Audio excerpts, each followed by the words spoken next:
ദൈവനാമത്തിന് മഹത്വം ഉണ്ടാകട്ടെ. നമ്മുടെ കർത്താവും രക്ഷിതാവുമായ യേശു ക്രിസ്തുവിൻ്റെ ധന്യനാമത്തിൽ ഏവർക്കും സ്നേഹവന്ദനം.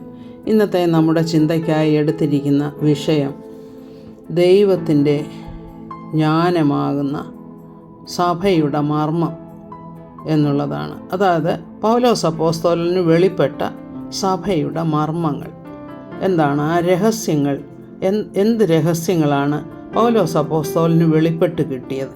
ഇതാണ് നാം ചിന്തിക്കാൻ പോകുന്നത്. അത് വളരെ ഗൗരവമേറിയ ഒരു വിഷയമാണ്. കാരണം ഗലാത്യ ലേഖനം 1:8 പറയുന്നു, ഞങ്ങൾ നിങ്ങളോട് അറിയിച്ചതിന് വിപരീതമായി ഞങ്ങളാകട്ടെ സ്വർഗത്തിൽ നിന്നൊരു ദൂതനാകട്ടെ നിങ്ങളോട് സുവിശേഷം അറിയിച്ചാൽ അവൻ ശപിക്കപ്പെട്ടവൻ. അതായത് അത്ര നിശ്ചയമാണ് പൗലോസ് അപ്പോസ്തലന് ദൈവം കൊടുത്തിരുന്നത്. എന്താണ് അത്? 1 കൊരിന്ത്യർ 3:10-11 വാക്യങ്ങളിൽ ഇപ്രകാരം പറയുന്നു, എനിക്ക് ലഭിച്ച ദൈവകൃപയ്ക്കൊത്തവണ്ണം ഞാൻ ജ്ഞാനമുള്ള ഒരു പ്രധാന ശില്പിയായി അടിസ്ഥാനമിട്ടിരിക്കുന്നു. യേശു ക്രിസ്തു എന്ന ഇട്ടിരിക്കുന്ന അടിസ്ഥാനമല്ലാതെ മറ്റൊന്നിടുവാൻ ആർക്കും കഴിയുകയില്ല. അപ്പോൾ പൗലോസ് അപ്പോസ്തലനാണ് സഭയെക്കുറിച്ചുള്ള വെളിപ്പാടുകൾ ലഭിച്ചത് എന്ന് നാം മനസ്സിലാക്കുന്നു. എന്താണ് ഈ വെളിപ്പാടുകൾ, അല്ലെങ്കിൽ ഈ മർമ്മം എന്താണ്, ആ രഹസ്യം എന്നുള്ളത് 1 കൊരിന്ത്യർ 2:7-8 വാക്യങ്ങളിൽ പറയുന്നു, ദൈവം ലോക സൃഷ്ടിക്ക് മുൻപേ നമ്മുടെ തേജസ്സിനായി മുൻ നിയമിച്ചതും മറഞ്ഞിരുന്നതുമായ ദൈവത്തിൻ്റെ ജ്ഞാനമത്രേ മർമ്മമായി ഞങ്ങൾ പ്രസ്താവിക്കുന്നു. അത് ഈ ലോകത്തിൻ്റെ പ്രഭുക്കന്മാരാരും അറിഞ്ഞില്ല. അറിഞ്ഞിരുന്നുവെങ്കിൽ അവർ തേജസ്സിൻ്റെ കർത്താവിനെ ക്രൂശിക്കയില്ലായിരുന്നു. ഇവിടെ നിന്ന് നാം മനസ്സിലാക്കുന്നത് കർത്താവിൻ്റെ ക്രൂശിലൂടെയുള്ള മനുഷ്യൻ്റെ രക്ഷിക്കപ്പെടൽ എന്നുള്ളത് കർത്താവ് മുന്നമേ തന്നെ പദ്ധതിയിട്ടിരുന്നതാണ്, നിശ്ചയിച്ചിരുന്നതാണ്. അത് മറ്റാർക്കും അറിയാമായിരുന്നില്ല. അഥവാ അറിഞ്ഞിരുന്നുവെങ്കിൽ ഈ ലോകത്തിൻ്റെ പ്രഭുക്കന്മാർ ആ ക്രൂശീകരണത്തെ മുടക്കുവാൻ ശ്രമിക്കുമായിരുന്നു. അവർക്ക് സാധിക്കുമോ ഇല്ലയോ എന്നുള്ളതല്ല, അതിന് പല പ്രതിബന്ധങ്ങളും അവർ ഉണ്ടാക്കുമായിരുന്നു. കാരണം ദൈവത്തിന് എന്ത് ചെയ്യുവാനും തൻ്റെ ഹിതപ്രകാരം നിയന്ത്രിക്കാനും ഒക്കെ കഴിവുണ്ടെങ്കിലും നീതിമാനായ ദൈവം താൻ നിയമിച്ചിരിക്കുന്ന നിയമങ്ങൾ അനുസരിച്ചേ മുന്നോട്ട് പോവുകയുള്ളൂ. അതാണ് നാം മനസ്സിലാക്കേണ്ടത്. അപ്പോൾ ഇവിടെ ദൈവത്തിൻ്റെ ജ്ഞാനം എന്താണ്? ആദാം പാപം ചെയ്തപ്പോൾ തന്നെ കർത്താവ് അവിടെ ഒരു മൃഗത്തെ അറുത്തിട്ട് അതിൻ്റെ സ്കിൻ കൊണ്ട് മനുഷ്യന് വസ്ത്രമുണ്ടാക്കി കൊടുക്കുന്നു. ഇത് കർത്താവിൻ്റെ ക്രൂശീകരണത്തെയാണ് പ്രതിനിധി അല്ലെങ്കിൽ പറയുന്നത്. അപ്പോൾ കർത്താവിൻ്റെ ക്രൂശീകരണം എന്ന് വെച്ചാൽ അവിടെ ഒരു യാഗം നടക്കുകയാണ്. ആ യാഗമൃഗമായിട്ടാണ് കർത്താവ് പിന്നീട് ലോകത്തിൻ്റെ പാപത്തെ ചുമക്കുന്ന ദൈവത്തിൻ്റെ കുഞ്ഞാടായിട്ട് പ്രത്യക്ഷപ്പെട്ടതും കാൽവറിയിൽ നമുക്ക് വേണ്ടി യാഗമായിട്ട് തീർന്നതും. അപ്പോൾ ഈ കാൽവറിയിൽ താൻ മരിക്കുക എന്നുള്ളത് ദൈവത്തിൻ്റെ നീതി നിവർത്തിക്കുകയായിരുന്നു. ആ വിവരം, അതായത് ഈ ക്രൂശീകരണം കൊണ്ട് നേടുവാനുള്ള വലിയ നേട്ടം ഈ ലോകത്തിൻ്റെ പ്രഭുക്കന്മാർ, പൈശാചികൻ അറിഞ്ഞിരുന്നില്ല. അറിഞ്ഞിരുന്നുവെങ്കിൽ അതിനവൻ തടസ്സമുണ്ടാക്കുമായിരുന്നു. ഈ മർമ്മമാണ് ദൈവം മറച്ചു വച്ചിരുന്നത്. അത് പൗലോസിന് തക്ക സമയത്ത് വെളിപ്പെടുത്തി കൊടുത്തതും. ക്രൂശീകരണത്തിന് മുൻപ് അത് വെളിപ്പെട്ട് കിട്ടിയിട്ടില്ലായിരുന്നു ആർക്കും. എന്നാൽ കൃപായുഗം, അങ്ങനെ ഒരു യുഗമുണ്ടാകുമെന്നും കർത്താവിൻ്റെ ഉള്ളിൽ മർമ്മമായി സൂക്ഷിച്ചിരുന്നതാണ് അത് പൗലോസ് അപ്പോസ്തലന് വെളിപ്പെടുത്തി കൊടുത്തത്.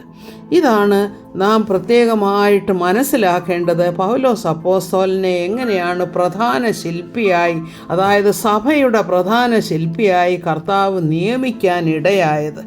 അപ്പോൾ മറ്റ് 12 അപ്പോസ്തലന്മാർ അവിടെ ഉണ്ടായിരിക്കുമ്പോൾ തന്നെ 13ാമതൊരു അപ്പോസ്തലനെ കർത്താവ് തിരഞ്ഞെടുക്കുകയാണ് ഈ രഹസ്യം വെളിപ്പെടുത്തുവാനായിട്ട്.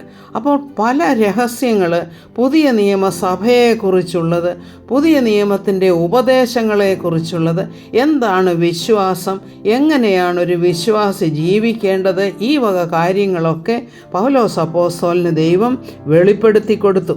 അതുകൊണ്ടാണ് പൗലോസ് അപ്പോസ്തലൻ റോമാലേഖനത്തിലും എഫേസ്യ ലേഖനത്തിലും ഒക്കെ പറയുന്നത്, എനിക്ക് വെളിപ്പെട്ട് കിട്ടിയ മർമ്മമെന്ന്, രഹസ്യമെന്ന്. അപ്പം റോമാലേഖനം 16:25 ഇങ്ങനെ വായിക്കുന്നു: പ്രവാചകന്മാരുടെ എഴുത്തുകളാൽ അറിയിച്ചിരിക്കുന്നതുമായ മർമ്മത്തിൻ്റെ വെളിപ്പാടിനനുസരണമായുള്ള എൻ്റെ സുവിശേഷത്തിനും യേശുക്രിസ്തുവിനെക്കുറിച്ചുള്ള പ്രസംഗത്തിനും ഒത്തവണ്ണം നിങ്ങളെ സ്ഥിരപ്പെടുത്തുവാൻ കഴിയുന്ന ഏകജ്ഞാനിയായ ദൈവത്തിന് യേശുക്രിസ്തു മുഖാന്തരം മഹത്വമുണ്ടാകട്ടെ എന്ന് പറയുന്നത്. അപ്പോൾ എന്താണ് എൻ്റെ സുവിശേഷം എന്ന് പറയണമെങ്കിൽ ആ നേരത്തെ അതുവരെ ഉണ്ടായിരുന്ന ദൈവരാജ്യത്തിൻ്റെ സുവിശേഷത്തിൽ നിന്നും വ്യത്യാസപ്പെടുത്തിയ ഒരു സുവിശേഷം, അതായത് നിയമത്തിൻ്റെ പ്രവൃത്തികളാലല്ല, ന്യായപ്രമാണത്തിൻ്റെ പ്രവൃത്തികളാലല്ല മനുഷ്യൻ രക്ഷിക്കപ്പെടുന്നത്. കർത്താവിൻ്റെ ക്രൂശിലും ഉയർത്തെഴുന്നേൽപ്പിലും വിശ്വസിക്കുമ്പോൾ കൃപയാലേ മനുഷ്യൻ രക്ഷിക്കപ്പെടുന്നു. ഈ രക്ഷ ദൈവം സൗജന്യമായി മനുഷ്യന് നൽകിയിരിക്കുന്നതാണ് എന്നുള്ളതാണ് ആദ്യത്തെ വെളിപ്പെടുത്തൽ, അല്ലെങ്കിൽ ആദ്യത്തെ രഹസ്യം നമുക്ക് ഇതിൽ നിന്നും മനസ്സിലാക്കുന്നത്. കൊലോസ്യ ലേഖനം 1:27 നാം മറ്റൊരു രഹസ്യം മനസ്സിലാക്കുകയാണ്. അത് ഇങ്ങനെയാണ്: അവരോട് ജാതികളുടെ ഇടയിൽ ഈ മർമ്മത്തിൻ്റെ മഹിമാധനം എന്തെന്നറിയിപ്പാൻ ദൈവത്തിന് ഇഷ്ടമായി. ആ മർമ്മം മഹത്വത്തിൻ്റെ പ്രത്യാശയായ ക്രിസ്തു നിങ്ങളിൽ ഇരിക്കുന്നു എന്നുള്ളത് തന്നെ. അതായത് പരിശുദ്ധാത്മാവ് ഒരു വിശ്വാസിയുടെ ഉള്ളിൽ വന്നു വസിക്കുന്നു, ദൈവത്തിൻ്റെ കൂടാരമായി ഒരു വിശ്വാസി മാറുന്നു എന്നുള്ള മർമ്മമാണ് വളരെ പ്രധാനമായിട്ട് നാം മനസ്സിലാക്കേണ്ടത്. ഇത് കർത്താവ് വിശുദ്ധ യോഹന്നാൻ്റെ സുവിശേഷം 14-ാം അധ്യായത്തിൽ സത്യത്തിൻ്റെ ആത്മാവിനെ വാഗ്ദത്തം ചെയ്യുമ്പോൾ പറഞ്ഞ കാര്യം തന്നെയാണ്. ഇന്ന് ഞാൻ നിങ്ങളോട് കൂടെ ശരീരത്തിലിരിക്കുന്നുവെങ്കിൽ ഞാൻ പോയി കഴിഞ്ഞാൽ നിങ്ങൾക്കൊരു സഹായകനെ, അതായത് സത്യത്തിൻ്റെ ആത്മാവിനെ നിങ്ങൾക്ക് അയച്ചു തരും. ആ ആത്മാവ് നിങ്ങളോട് കൂടെ ഇരിക്കുമെന്ന് തന്നെയല്ല, നിങ്ങളുടെ ഉള്ളിലിരിക്കും എന്നും അവിടെ പറയുന്നുണ്ട്. അതിൻ്റെ പൂർത്തീകരണമാണ് ഇവിടെ നാം കാണുന്നത്. ഈ ലേഖനത്തിൽ എഴുതിയിരിക്കുന്നത് ആ മർമ്മം എന്താണെന്ന് വെച്ചാൽ പ്രത്യാശ, മഹത്വത്തിൻ്റെ പ്രത്യാശയായ ക്രിസ്തു നമ്മിലിരിക്കുന്നു എന്നുള്ളതാണ്. അത് എഫേസ്യ ലേഖനം 3:9 എന്താണ് പറയുന്നത്? സകലവും സൃഷ്ടിച്ച ദൈവത്തിൽ അനാദികാലം മുതൽ മറഞ്ഞു കിടന്ന മർമ്മത്തിൻ്റെ വ്യവസ്ഥ ഇന്നതെന്ന് എല്ലാവർക്കും പ്രകാശിപ്പിപ്പാനുമായി ഈ കൃപ നൽകിയിരിക്കുന്നു. അതായത് പൗലോസ് അപ്പോസ്തലൻ ഈ കൃപ ലഭിച്ചു. എന്ത് കൃപയാണ് ലഭിച്ചത്? അനാദികാലം മുതൽ മറഞ്ഞു കിടന്ന ഈ രഹസ്യത്തിൻ്റെ വ്യവസ്ഥ എന്താണെന്ന്, അതായത് എങ്ങനെയായിരിക്കും ഈ വ്യവസ്ഥ, അല്ലെങ്കിൽ പരിശുദ്ധാത്മാവ് എങ്ങനെയാണ് ഒരു വിശ്വാസിയുടെ ഉള്ളിൽ വസിക്കുന്നത്, ഇങ്ങനെയൊക്കെയുള്ള കാര്യങ്ങൾ പൗലോസ് അപ്പോസ്തലന് മനസ്സിലാക്കി കൊടുത്തു. അതാണ് മർമ്മമായിട്ട് താൻ പ്രസ്താവിക്കുന്നതെന്ന് വീണ്ടും വീണ്ടും അദ്ദേഹം എടുത്ത് ഉറപ്പിച്ചു പറയുകയാണ്. ഇനി അതുപോലെ തന്നെ ഗലാത്യ ലേഖനം 1:11-12 എന്താണ് പറയുന്നത് നോക്കുക. സഹോദരന്മാരെ, ഞാൻ അറിയിച്ച സുവിശേഷം മാനുഷ്യമല്ല എന്ന് നിങ്ങളെ ഓർമ്മിപ്പിക്കുന്നു. അതായത് മാനുഷികമായിട്ടുള്ള ഒരു ഉപദേശമല്ല തന്നത്, അത് ദൈവം കൊടുത്തതാണ്. 12-ാമത്തെ വാക്യം ഇങ്ങനെയാണ്: അത് ഞാൻ മനുഷ്യരോട് പ്രാപിച്ചിട്ടില്ല, പഠിച്ചിട്ടുമില്ല, യേശു ക്രിസ്തുവിൻ്റെ വെളിപ്പാടിനാൽ അത്രയേ പ്രാപിച്ചത്. അതായത് യേശു ക്രിസ്തു ഉയർത്തെഴുന്നേറ്റവനായ കർത്താവ് തൻ്റെ സഭ സ്ഥാപിക്കാനായിട്ട്, അതായത് കൃപായുഗത്തിലെ തൻ്റെ സഭയ്ക്ക് വേണ്ടിയിട്ട് പൗലോസ് അപ്പോസ്തലന് കൊടുത്ത വെളിപ്പാടുകളാണിത്. ഇത് മനുഷ്യരിൽ നിന്നും ലഭിച്ചതല്ല, നേരെ കർത്താവിൽ നിന്നും പ്രാപിച്ചതാണ് എന്ന് നാം മനസ്സിലാക്കുന്നു. അതുപോലെ തന്നെയാണ് എഫേസ്യ ലേഖനം 6:19 എന്താണ് പറയുന്നത്? ഞാൻ ചങ്ങല ധരിച്ച് സ്ഥാനാപതിയായി സേവിക്കുന്ന സുവിശേഷത്തിൻ്റെ മർമ്മമെന്ന്. അതായത് സ്ഥാനാപതി, അതായത് ദൈവത്തിൻ്റെ അംബാസഡറായിട്ടാണ് പൗലോസ് അപ്പോസ്തലൻ നിൽക്കുന്നത്, സ്ഥാനാപതിയായി. അപ്പോൾ എന്താണ് സ്ഥാനാപതി പറയുന്നത്? ദൈവം കൊടുത്ത സുവിശേഷമാണ് പറയുന്നത്. ദൈവം കൊടുത്ത സുവിശേഷം, അതായത് ജാതികളോട് പറയേണ്ട സുവിശേഷം 1 കൊരിന്ത്യർ 15-ാം അധ്യായത്തിൻ്റെ 1 മുതൽ 4 വരെയുള്ള വാക്യങ്ങളിൽ നമുക്ക് കാണാം. അവിടെ ഈ സുവിശേഷത്തിൻ്റെ മർമ്മം പ്രാഗൽഭ്യത്തോടെ അറിയിപ്പാൻ എൻ്റെ വായ് തുറക്കുമ്പോൾ എനിക്ക് വചനം നൽകപ്പെടേണ്ടതിന് അതുപോലെ തന്നെ ഞാൻ സംസാരിക്കേണ്ടും വേണം. അതായത് തെറ്റുകൂടാതെ പ്രാഗൽഭ്യത്തോടെ പറയുവാനായിട്ട് എനിക്ക് കൃപ ലഭിക്കേണ്ടതിന് നിങ്ങൾ എനിക്ക് വേണ്ടി പ്രാർത്ഥിക്കണമെന്നാണ് പൗലോസ് അപ്പോസ്തലൻ പറയുന്നത്. അതിൻ്റെ അർത്ഥമെന്ന് വെച്ചാൽ അത്ര മഹത്വമേറിയ ഒരു സുവിശേഷമാണ്. അന്ന് വരെ മറഞ്ഞിരുന്ന ചില രഹസ്യങ്ങളാണ് കൃപയാലേ രക്ഷിക്കപ്പെടുമെന്നുള്ളത്. അപ്പോൾ ഈ കൃപയാലേ രക്ഷിക്കപ്പെടുമെന്ന് പറയുമ്പോൾ തൻ്റേതായിട്ടൊന്നും പറയാതെ തന്നെ ദൈവം കൊടുത്തത് അതുപോലെ തന്നെ മറ്റുള്ളവർക്ക് മനസ്സിലാക്കി കൊടുക്കാനുള്ള പ്രാഗൽഭ്യം തനിക്കുണ്ടായിരിക്കണം എന്ന് പ്രാർത്ഥിക്കാനായിട്ടാണ് അവരോട്, എഫേസ്യരോട് പൗലോസ് അപ്പോസ്തലൻ പറയുന്നത്. അതുപോലെ തന്നെ നമുക്ക് മനസ്സിലാകുന്നത് മറ്റൊരു കാര്യമുണ്ട്. എഫേസ്യ ലേഖനം 3 മുതൽ 6 വരെയുള്ള വാക്യങ്ങളിൽ യഹൂദനെന്നോ യവനനെന്നോ ജാതികളെന്നോ ഒന്നുമുള്ള വ്യത്യാസമില്ലാതെ കൃപായുഗത്തിൽ എല്ലാവരും ഒരേ സ്ഥാനം, അതായത് ഒരേ ഒരു പ്രാധാന്യമാണ് എല്ലാവർക്കുമുള്ളത്. എന്താണ് അവിടെ പറയുന്നത്? ഞാൻ മീതെ ചുരുക്കത്തിൽ എഴുതിയതുപോലെ വെളിപ്പാടിനാൽ എനിക്കൊരു മർമ്മമറിയായി വന്നു, ഒരു രഹസ്യമറിയായി വന്നു എന്ന് നിങ്ങൾ കേട്ടിട്ടുണ്ടല്ലോ. നിങ്ങളത് വായിച്ചാൽ ക്രിസ്തുവിനെ സംബന്ധിച്ചുള്ള മർമ്മത്തിൽ എനിക്കുള്ള ബോധം നിങ്ങൾക്ക് ഗ്രഹിക്കാം. അതായത് ഞാൻ എന്താണ് പറയുന്നതെന്ന് നിങ്ങളത് മനസ്സിലാക്കാൻ ശ്രമിക്കണം. ആ മർമ്മം എന്താണ്? ഇപ്പോൾ അവൻ്റെ വിശുദ്ധ അപ്പോസ്തലന്മാർക്കും പ്രവാചകന്മാർക്കും ആത്മാവിനാൽ വെളിപ്പെട്ടതുപോലെ, അതായത് പരിശുദ്ധാത്മാവാണ് ഇത് നമുക്ക് വെളിപ്പെടുത്തി തന്നത്. ഇങ്ങനെ ഒരു വെളിപ്പെടുത്തൽ പൂർവകാലങ്ങളിൽ മനുഷ്യർക്ക് അറിയായി വന്നിരുന്നില്ല. പണ്ട് കാലത്ത് ഈ മർമ്മം വെളിപ്പെട്ടിരുന്നില്ല. എന്താണ് ആ വെളിപ്പെടുത്തൽ? ജാതികൾ സുവിശേഷത്താൽ ക്രിസ്തുവേശുവിൽ കൂട്ടവകാശികളും ഏകശരീരസ്ഥരും വാഗ്ദത്തത്തിൽ പങ്കാളികളുമാകണം എന്നുള്ളത് തന്നെ. ഇതാണ് ഒരു മർമ്മം എന്ന് വെച്ചാൽ ആരും തമ്മിൽ വ്യത്യാസമില്ല.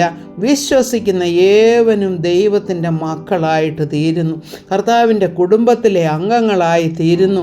ജാതികളെന്നോ യവനന്മാരെന്നോ യഹൂദന്മാരെന്നോ ഒന്നും ഒരു വ്യത്യാസവുമില്ലാതെ, ആണെന്നോ പെണ്ണെന്നോ ജ്ഞാനിയെന്നോ അജ്ഞാനിയെന്നോ എന്നുള്ള വ്യത്യാസമൊന്നുമില്ലാതെ തന്നെ എല്ലാവരും ക്രിസ്തുവിൽ ഒന്നായിത്തീരുന്നു. ഒരേ സ്ഥാനമാണ് ഒരു വിശ്വാസികൾക്കുള്ളത് കർത്താവിൻ്റെ മുൻപിൽ. ഉൽപ്പത്തി പുസ്തകം 12-ാം അധ്യായം 2-3 വാക്യങ്ങൾ നാം വായിക്കുകയാണെങ്കിൽ കർത്താവ് അബ്രഹാമിനെ തിരഞ്ഞെടുത്തതിൻ്റെ ഉദ്ദേശം നമുക്ക് മനസ്സിലാകും. അവിടെ പറയുന്നത്, ഞാൻ നിന്നെ വലിയൊരു ജാതിയാക്കും, നിന്നെ അനുഗ്രഹിച്ച് നിൻ്റെ പേർ വലുതാക്കും, നീ ഒരു അനുഗ്രഹമായിരിക്കും, നിന്നിൽ ഭൂമിയിലെ സകല വംശങ്ങളും അനുഗ്രഹിക്കപ്പെടും. ഇത് പറയുന്നത് കർത്താവിന് അബ്രഹാമിൻ്റെ സന്തതിയായി ജനിക്കുവാനുള്ള പ്ലാനിൽ കൂടെയാണ്. അപ്പോൾ ആ സന്തതി പരമ്പരകളാണല്ലോ ഇസ്രായേൽ ജനതയായി രൂപപ്പെട്ടത്. അപ്പോൾ ഇസ്രായേലിനെ പ്രത്യേകമായി തിരഞ്ഞെടുത്തത് കർത്താവ് ഭൂമിയിൽ വരുമ്പോൾ, ദൈവരാജ്യം സ്ഥാപിക്കാനായി വരുമ്പോൾ ഒരുക്കമുള്ള ഒരു ജനം അവിടെ ആവശ്യമാണ്. എന്നാൽ നാം അറിയുന്നു, അവർ കർത്താവിനെ കൈക്കൊണ്ടില്ല. തങ്ങളുടെ മശിഹയായിട്ട് കർത്താവിനെ അവർ അംഗീകരിച്ചില്ല. അപ്പോൾ അത് അംഗീകരിക്കുകയില്ല എന്നുള്ളതും കർത്താവിനറിയാമല്ലോ. അപ്പോൾ അത് കഴിഞ്ഞിട്ട് ഉയർത്തെഴുന്നേൽപ്പിന് ശേഷം സ്വർഗത്തിലേക്ക് പോയതിന് ശേഷവും കർത്താവ് ഭൂമിയിൽ വരാനായിട്ട് തയ്യാറായിരുന്നു. സ്തെഫാനോസിനെ കൊല്ലുന്ന ആ സംഭവമൊക്കെ നമ്മളവിടെ കാണുന്നുണ്ട്. അപ്പോഴും ദൈവം ഒരുങ്ങിയിരിക്കുകയാണ് ഭൂമിയിൽ ദൈവരാജ്യം സ്ഥാപിക്കാനായിട്ട്. പക്ഷേ യഹൂദന്മാർ അതിനോട് മറുത്തു നിന്നതുകൊണ്ട് കർത്താവ് അടുത്ത പ്ലാൻ, നേരത്തെ തന്നെ നിശ്ചയിച്ചിരുന്ന കാര്യം പൗലോസ് അപ്പോസ്തലനിൽ കൂടെ നിവർത്തിക്കുകയാണ് ചെയ്യുന്നത്. അപ്പോൾ നാം മനസ്സിലാക്കേണ്ടത്, ഇസ്രായേലിന് പകരമായിട്ടൊന്നുമല്ല ഈ പുതിയ നിയമസഭ അല്ലെങ്കിൽ ജാതികളിൽ നിന്നും തിരഞ്ഞെടുത്തവരെ, അതായത് ജാതികളിൽ നിന്നും ക്രിസ്തുവിൽ വിശ്വസിച്ച് കർത്താവിൻ്റെ സഭയായി തീർന്ന ആ ബോഡി ഓഫ് ക്രൈസ്റ്റ് അല്ലെങ്കിൽ കർത്താവിൻ്റെ ശരീരമാകുന്ന സഭ ഒരിക്കലും ഇസ്രായേലിനെ റീപ്ലേസ് ചെയ്യുന്നില്ല. കാരണം അത് റോമാലേഖനം 11:25-26 വായിക്കുമ്പോൾ നമുക്ക് മനസ്സിലാകും.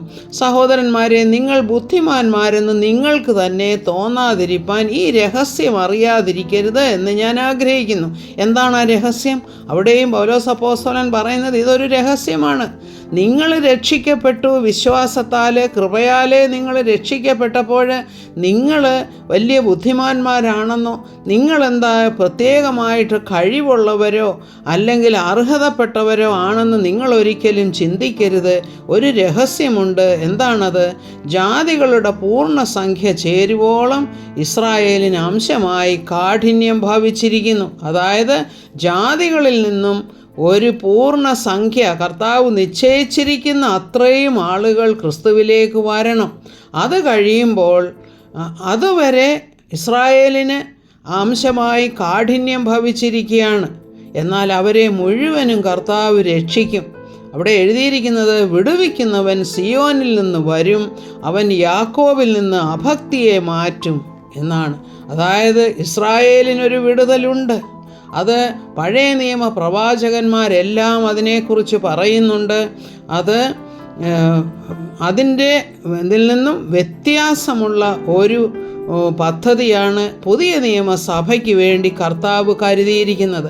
അതാണ് നാം ഇന്ന് പറയുന്ന റാപ്ചർ അല്ലെങ്കിൽ ഉൽപ്രാപണം.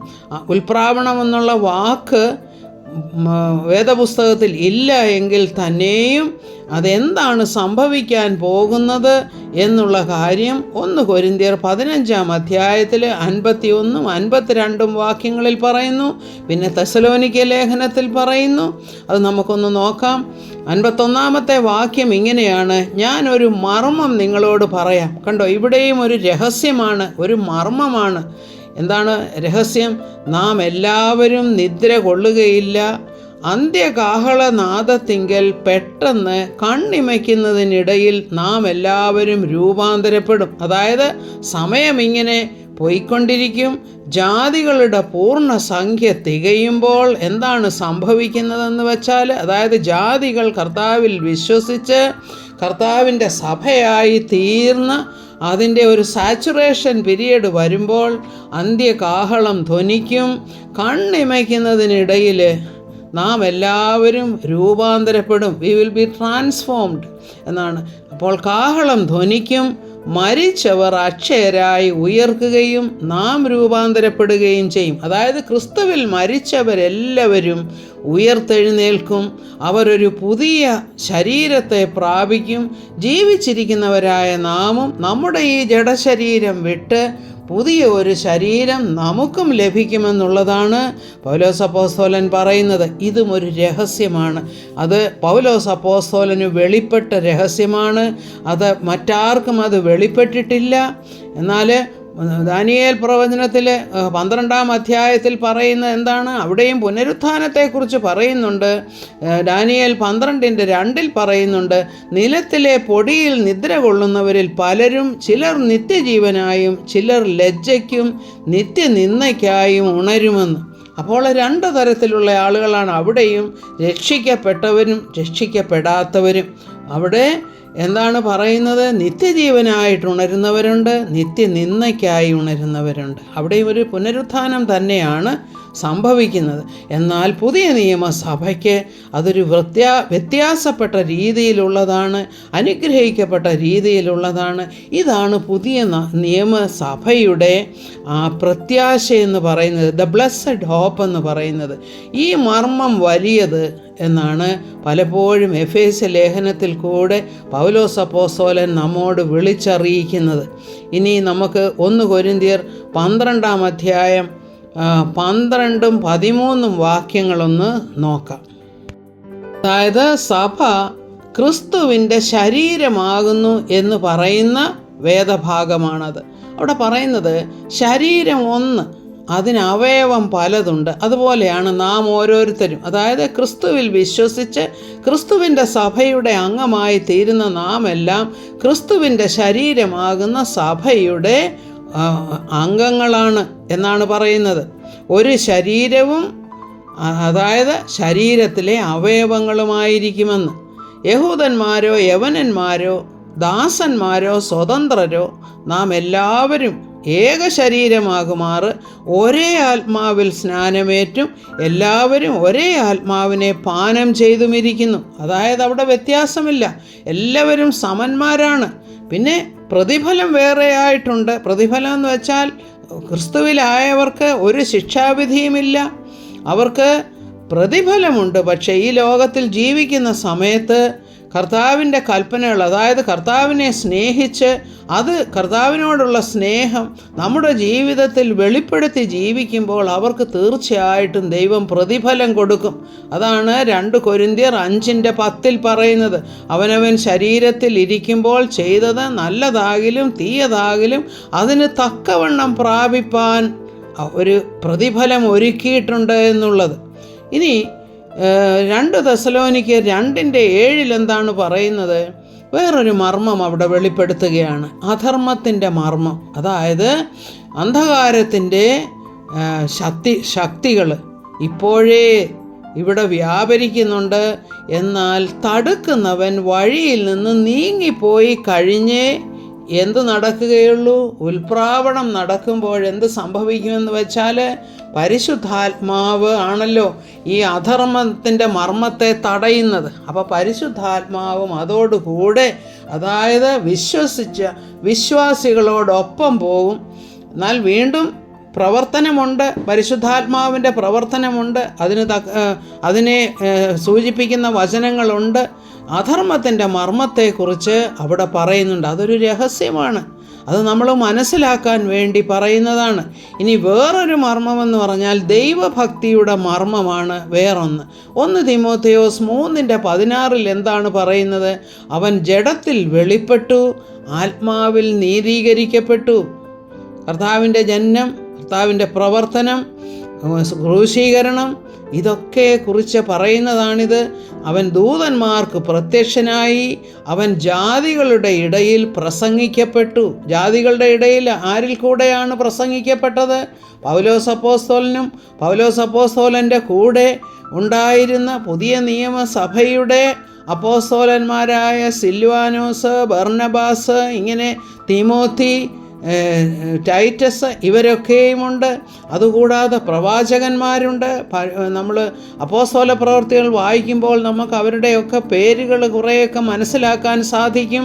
ഇവിടെ എന്താണ്? ജാതികളുടെ ഇടയിൽ അവൻ പ്രസംഗിക്കപ്പെട്ടു, ലോകത്തിൽ അവൻ വിശ്വസിക്കപ്പെട്ടു. അതായത് യഹൂദന്മാർ മാത്രമല്ല വിശ്വസിക്കുന്നത്, ലോകം മുഴുവനും.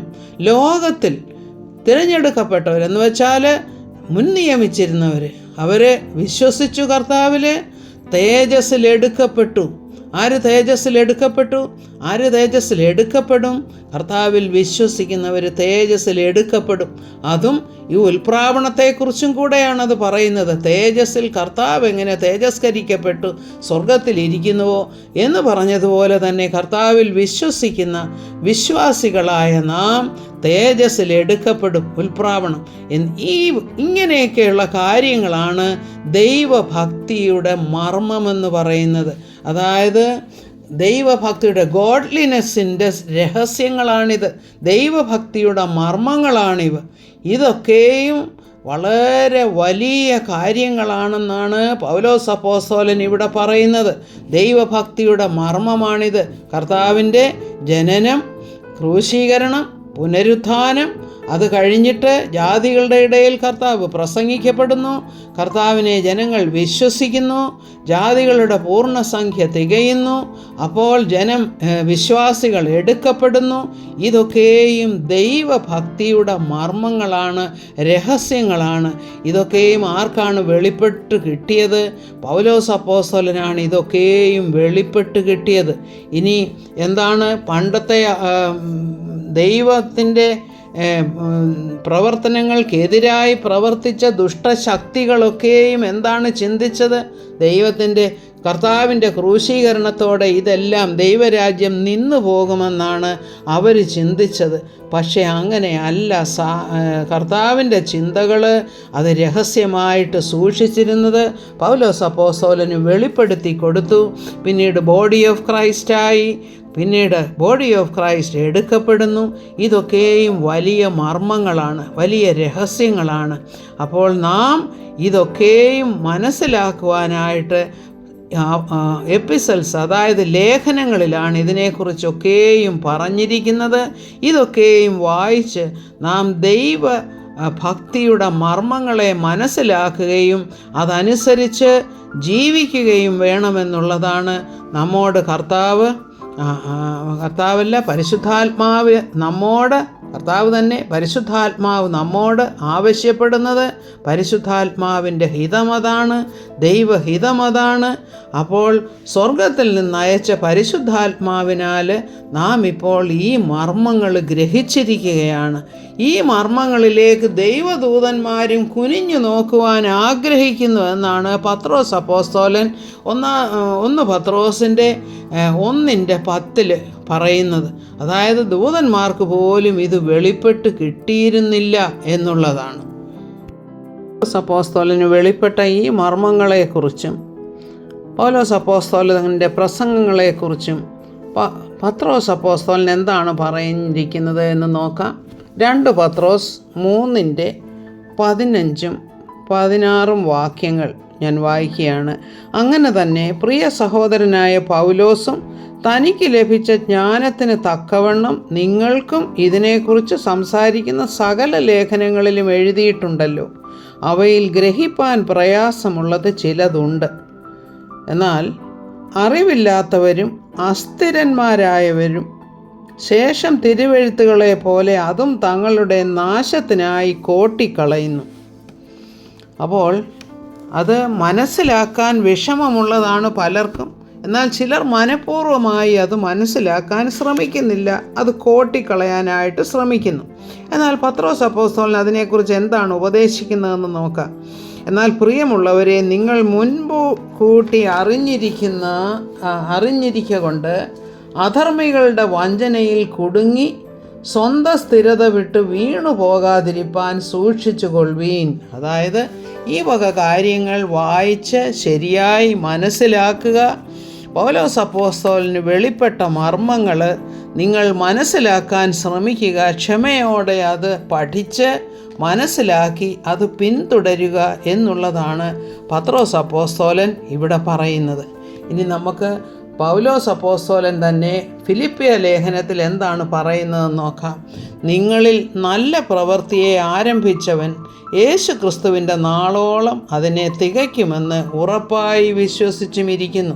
എന്താണ് നല്ല പ്രവൃത്തി ആരംഭിച്ചവൻ എന്ന് വെച്ചാൽ കർത്താവിൻ്റെ ശരീരമാകുന്ന സഭയുടെ ഭാഗമാകുവാൻ ഭാഗ്യം ലഭിച്ചവരായ വിശ്വാസികളായ നമ്മോട് പറയുകയാണ്, യേശു ക്രിസ്തു അവൻ്റെ പ്രവൃത്തി നമ്മിൽ ആരംഭിച്ചിരിക്കുകയാണ്. അത് ക്രിസ്തുവിൻ്റെ നാളോളം, ക്രിസ്തുവിൻ്റെ നാളെന്ന് വെച്ചാൽ ഉൽപ്രാപണ സമയത്ത് നാം രൂപാന്തരപ്പെട്ട് ക്രിസ്തുവിനോട് ചേരും വരെ കർത്താവ് ഈ പ്രവൃത്തി നമ്മിൽ തീർച്ചയായിട്ടും പൂർത്തീകരിക്കുമെന്നുള്ളതാണ് പൗലോസ് അപ്പോസ്തലൻ ഇവിടെ ഫിലിപ്പിയ ലേഖനത്തിൽ പറയുന്നത്. ഈ വചനങ്ങളാൽ കർത്താവ് നമ്മെ അനുഗ്രഹിക്കട്ടെ എന്ന് പ്രാർത്ഥിക്കുന്നു. ഈ മർമ്മങ്ങളെ ഗ്രഹിച്ച് അതിൻ പ്രകാരം നാം വിശ്വസിക്കുക. എല്ലാവരെയും ദൈവം അനുഗ്രഹിക്കട്ടെ എന്ന് പ്രാർത്ഥിക്കുന്നു. സ്തോത്രം. ആമേൻ.